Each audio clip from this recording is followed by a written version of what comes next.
G'day there guys, my name's Marky, and welcome back to some more stories from Reddit. I hope you enjoyed today's episode, and sit back, relax, chuck a prawn to the barbie, let's go. Am I the asshole for not allowing my fiance's best friend to come to our wedding? Posted by XXOracleXX33. My fiance and I have been together just under 6 years. Dated 3, engaged 2.5. Great relationship relatively. Our friends and family all get along well with the other person, no issues at all. Except for one of my partner's best friends. Said best friend never liked me and seemingly had it out for me the entire time. She basically ignores my existence, refuses to speak to me or be cordial, but as soon as she sees my partner, she's yelling and hugging him, talking about, "Hey best friend," while ignoring me, even though I'm right next to him. I told him about it and how it made me feel, and at first it went unaddressed 2 to 3 more times because he needed proof to make sure there was an issue. After the proof was present, he spoke to her about it and she got a little bit better, but only around groups of people and only like twice. She indicated that she doesn't have a problem with me, so he felt that I'm the only one having an issue and that I just need to approach her and talk it out. I told him that I'm not doing that because she isn't my friend and he needs to do so. A couple weeks ago, we attended a mutual friend's party. I attempted to make eye contact and say hello 2 to 3 times, but she avoided me and refused to look at me the whole time. My fiance noticed because it was so blatant. I don't want her respect, I don't need her to like me, and I don't honestly want her around at all. I just want her to have basic human decency. The situation has caused me to rethink my relationship and ending it because I feel like my fiancé is in the wrong for engaging with her after seeing how she completely disregards me. I think now, but mostly after marriage, we're supposed to be a unit, and I wouldn't allow this behavior from a friend. I've been feeling like an asshole because we spent the better half of a nice drunken evening arguing about this, and I told him that she can't come to our wedding, as I won't have someone who can't seem to stand me near me. Am I the asshole for telling my fiancé that she can't come to our wedding? In the comments, Coet says, "Not the asshole, but I'm surprised that you decided to marry someone who allows such behavior toward you." OP says, "I don't want to ruin what otherwise has been the healthiest and best relationship in my life, but I've been thinking on it hard, because where are the boundaries? She is not distant with you, she pretends that you don't exist. A good partner wouldn't keep her as a friend. Moreover, most people don't need to face such dilemma once they're done with high school. Why? Well, usually when someone doesn't like a friend's significant other very much, he or she tries to befriend the significant other anyway because he or she is afraid to lose his or her friend. If there really is no compatibility, they tend to avoid the significant other, but they don't become openly hostile to avoid losing their friend, except if they have a reason to dislike the significant other. Ask yourself 1. Why does your significant other accept the way that his friend behaves towards you? 2. Why does she think that she can increase the hostility that she displays towards you over time?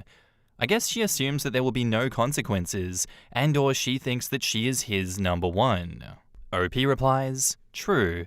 I think she thinks that she is his number one and he'll choose her if it came to the wire. She acts very much like a high schooler, and that's something that I can't get jiggy with. I don't know why he's accepting of this behavior. It definitely makes me suspicious at first because I was like, what the hell is wrong with you? Why aren't you defending me? But to be honest, he's non-confrontational, avoids any type of conflict, and tends to make excuses for everyone. He's just like me for real." Morvaren replies, "Here's the thing, OP. He has basically chosen her over you almost every time. Why is he okay with hurting you, the person that he's in a relationship with, to avoid conflict with his friend? I'm not gonna say break up, but I think you need to take a long look at his behavior and decide if you want to spend the rest of your life being put second. Because by being non-confrontational and allowing her to continue to disrespect you, he is choosing a side and it's not yours." OP replies, "I'm starting to see that more and more. I don't know, it's not a big deal to him. He brushes it off as her just being her, but you're absolutely right that he's not choosing me. It's a hard realization to come to, and I'm sorry that it's necessary. I know you love him, and you want the best for him, but you deserve someone who also wants that for you and treats you accordingly. You deserve someone who will put you first, who will stand up for you, and not accept someone disrespecting you. Whatever decision you make, I wish you the best. I know that this is a question of allowing or not allowing fiance's best friend to come to our wedding, but you opened Pandora's box, and I'm sorry that it's taken internet strangers and neutral third parties, or as neutral as Reddit can be, but neutral third parties nonetheless, to open your eyes to what's going on in front of your face. I'm completely on board with Morvarin. He is disrespecting you, OP. He knows that his best friend is an orbiter waiting for him to be single. If that's not clear through him choosing her every time that you've brought up that she's blatantly disrespecting you, then I don't know how I can convince you that he wants her more than he wants you. People in the comments will say, Marky, that's cope. Marky, you're being delulu. That's not the Salulu. Shut up. I'll believe what I want. Let me have my delusional fantasies in peace, okay? Not the arsehole, OP. Update. So the comments on my original post opened my eyes and made me realize that despite this being the healthiest relationship I've been in, it doesn't mean that it's actually healthy. We've had a couple of conversations surrounding this issue, which mostly consisted of me saying it bothered me and him saying that I was the only one who cared.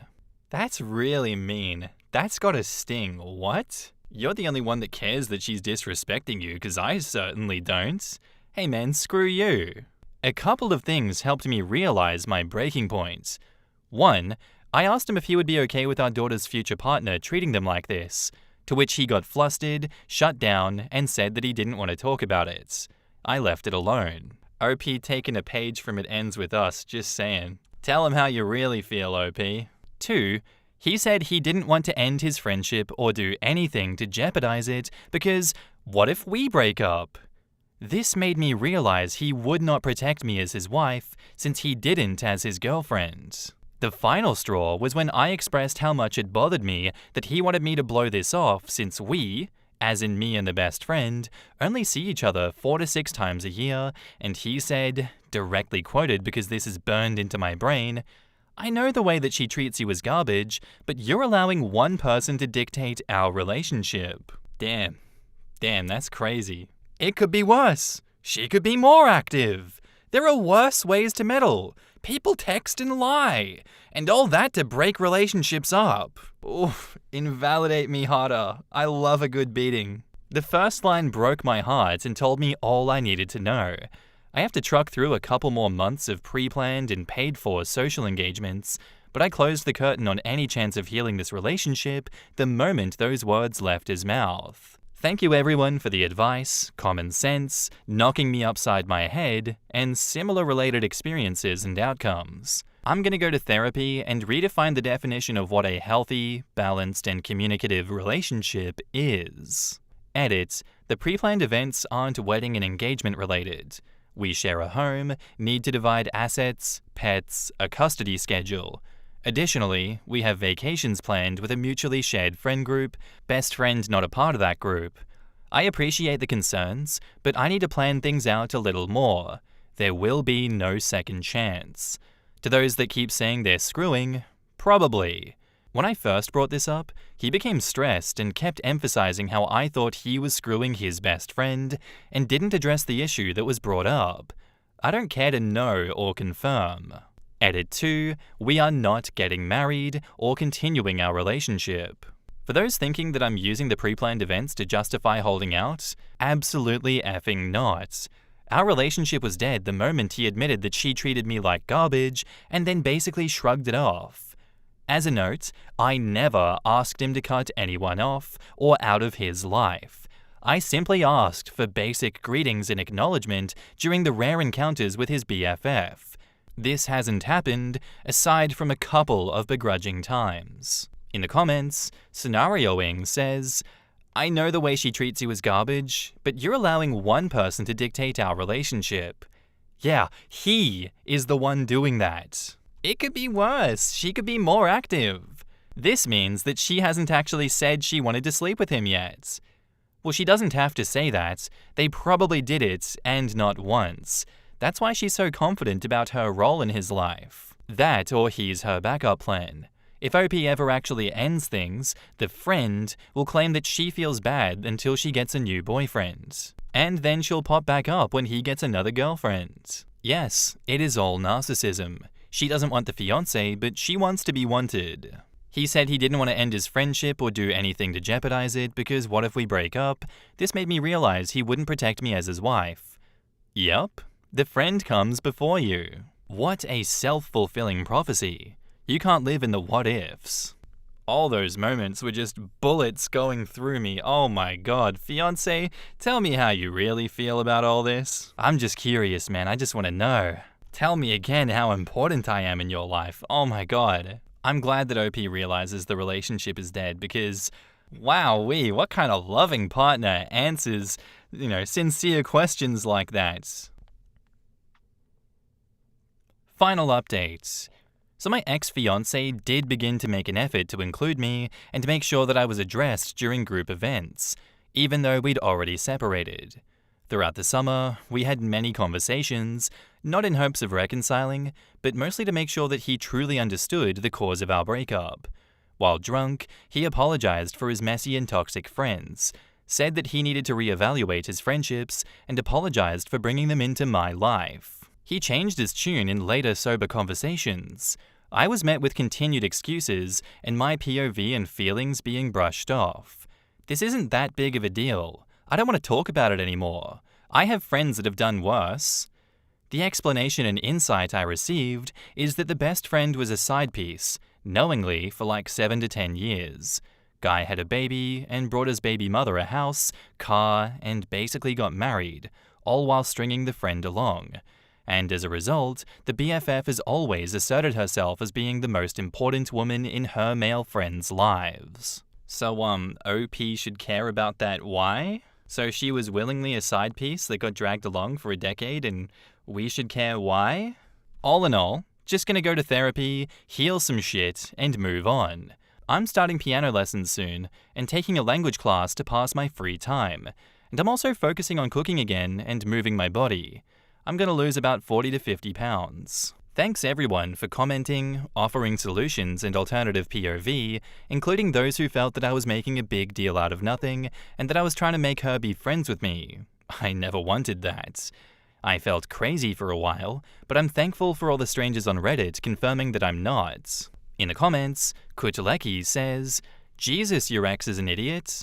That girl doesn't actually want him, she just doesn't want anyone else to have his attention. Later, when he can't ignore that she's the problem, he's going to massively regret his choices here. Hopefully by that time, you'll be having a fantastic life and don't even think about him anymore." OP says, "I've heard from mutuals that this happened before in the sense of him prioritizing their friendship and it affecting his other relationships.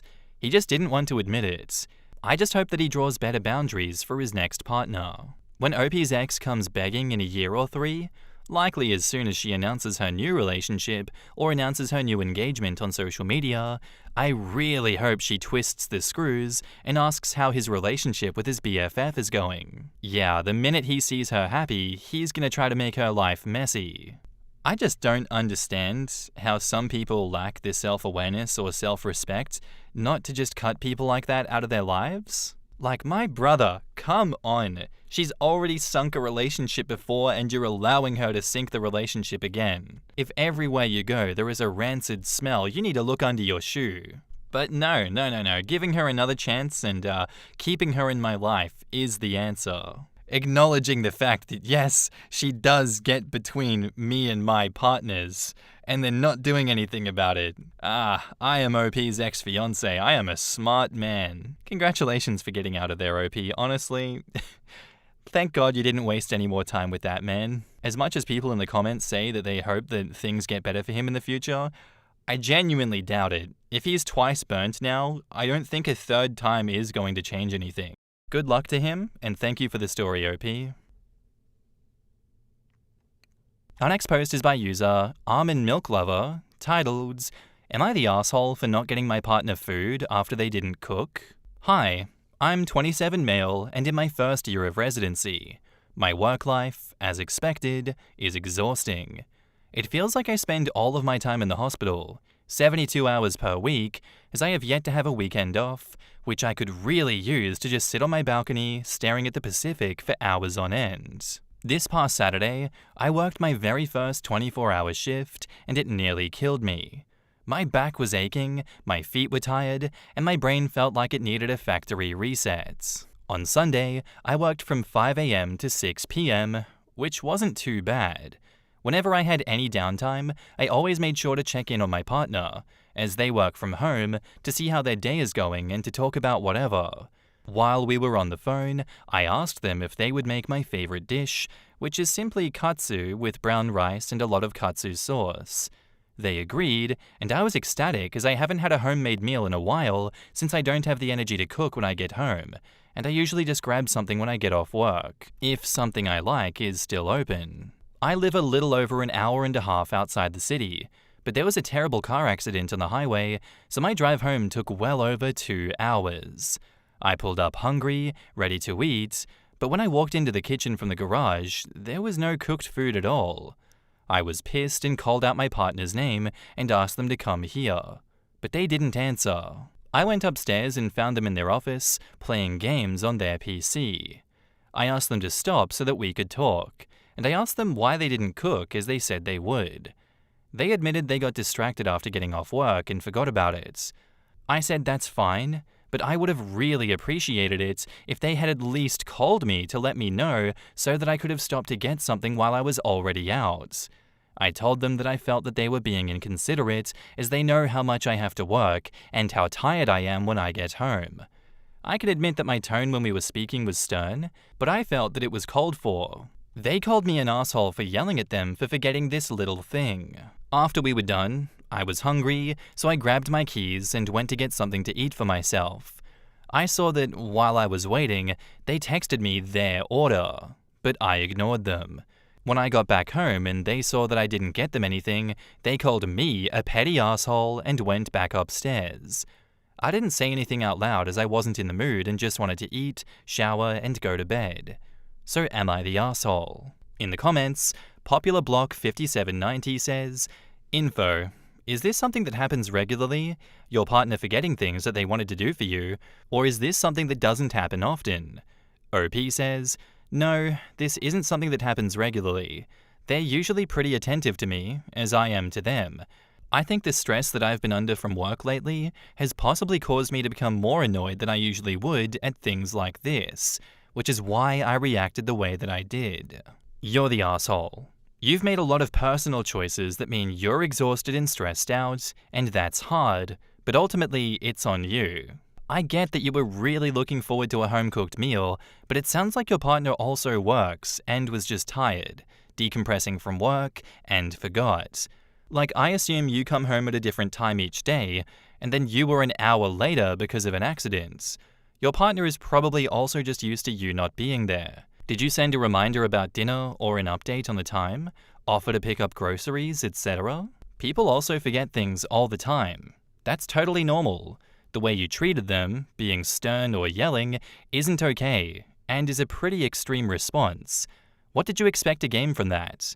Forgetting isn't deliberate or malicious, it sounds like you might be taking your stress out of them. If you were less exhausted and had been cooking for yourself, would you have reacted this way? It's reasonable to be disappointed, but I think the emotions here are heightened because of how your choices are affecting you. I'd also imagine your choices, like how long you spend at work and how you're tired all the time, are putting strain on the relationship in general. It doesn't sound like you're considering how this might be affecting things overall. If you actually like this person and want to be with them, you need to have a conversation about all of this and figure out how much support you can expect and also what is expected of you. Because it doesn't sound like you have anything to give at all now and won't for a long time. I've had events where I've worked 70 to 80-hour weeks, and there is just no way that I could sustain a relationship if that was my life long term. It's asking a lot of someone. OP says, This won't be my life long term, just for the next 3 years unfortunately. I do want to stay with them, I love them, and I plan to talk to them today about potentially starting couples therapy to get some guidance on how we can support each other and work on conflict resolution so that I don't feel the need to retaliate. I also want to start seeing a therapist individually, as I can acknowledge that I have become quick to anger and raising my voice in situations in which it's uncalled for.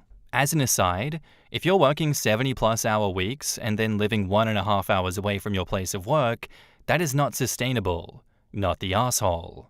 OP says, yes, I know it isn't, but I already own my own home because it was left for me by my parents. I live in a state with a high cost of living, and I have debt that I need to pay down. Living outside of the city is a little cheaper for me, and I honestly prefer it. I'll probably sell and move depending on where my career takes me after residency. I understand the you're the asshole thing, but I think personally it's a no assholes here situation. I think what they put residents through in hospital is a goddamn blight to society. They should not be putting people on 12-hour days and making you sleep there for days on end. What the hell is up with that? Oh yeah, sorry, I have a life-saving surgery, but the surgeon that's about to work on me has been awake for 20 hours. Yeah, I'm sure I'm gonna be in good hands with that guy. Hell yeah. This just feels like one of those relationship testing fights, and I do think that you guys are gonna get through this because, doesn't sound like the end of the relationship personally from the way you're wording this. I do think that if you want the relationship to continue healthily, you guys just need to rent out that property you're in and rent somewhere closer to the hospital, because a 1.5 hour commute with those kind of working days is crazy. That, if anything, will break the relationship and cause more situations like this in the future. Update. Thank you all for commenting and helping me find a new perspective on this. I really do appreciate it. Before I dive into an update, I would like to first address my partner's pronouns, as I saw this being mentioned a couple of times, and people took it upon themselves to assume gender. My partner is non-binary and uses they-them pronouns, which is why I used they-them throughout this post, not because I was afraid of sounding like a misogynist. I also do not get a meal stipend, which I also saw mentioned. We have access to a lounge which has sandwiches, which are cold, little snacks and drinks. I don't like it, as I have certain dietary restrictions, and I'm a picky eater. I saw another comment implying that this was fake and that I was lying because of my commute time. I know it sounds insane, because it is insane, but I'm over $300,000 in debt from undergrad and medical school combined. I was left my home by my parents, and because it's paid off, I don't have a mortgage to pay. Apartments are expensive for a 2-bedroom, which I would need to accommodate an office space for my partner. I don't drive back home every night, which is something that I should have mentioned, because I do get exhausted and know that it's too dangerous for me to drive in that condition. This is another reason why I haven't had a home-cooked meal in a while, because I'm barely home. I get a room at a motel, sleep there, and then go back to work when it's time. I understand now that this is unsustainable and is causing me extra stress that isn't helpful for me, my relationship, or my life overall. I won't be selling my house, but I will be renting it out.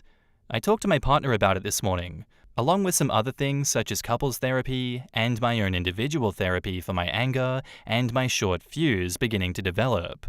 We both apologized to each other, as well as my partner for forgetting, and me for my sophomoric reaction to their forgetfulness. I told them about leaving our house, and they were thankfully receptive to this as well. They're not working today, so I asked them to look for places online that are no more than 45 minutes from the hospital. I'd lower that to 20 minutes, but hey, just me. I love my partner, as we've been together since my M2 days. They got me through the difficulties of med school, prepping for my boards through endless support and encouragement that I would pass, and through my parents' death. I will not let this job take away the person that I intend to marry. In the comments, Imaginary Cycle 1977 says, "There's no good reason doctors should be working 70+ hour weeks or 24-hour shifts. Dumbass system they choose to perpetuate because it's been done that way forever." My spouse is a physician and often works with residents, and I've gone to social gatherings with some senior people in medical education, and I lean into this point so much. Their argument is that residents need to see disease and medicine progression as it is happening in real time, and that you never know who's coming into the hospital with what. I point out that in that state, they should not be operating heavy machinery, much less being responsible for providing healthcare that if done improperly could be fatal. On-call is a thing, with expectations of being at a workplace within a window is a well-established practice, and I don't see why it couldn't be used here. Needless to say, they didn't agree with me. And naturally, I'm sure didn't take me seriously, as I'm not in the medical profession myself, but I suspect a lot of this stems from a combination of pearl clutching, and I suffered through it, so why shouldn't the next generation have to do the same? No. A lot of people in the medical profession just think that they're genuinely above everyone else. They will see your mouth moving, and if you don't have an MD, those words are going directly through their cranium and out the other side. As much as it would be nice for them to take the layman's objective outside opinions on things like this, they do not care what we have to say.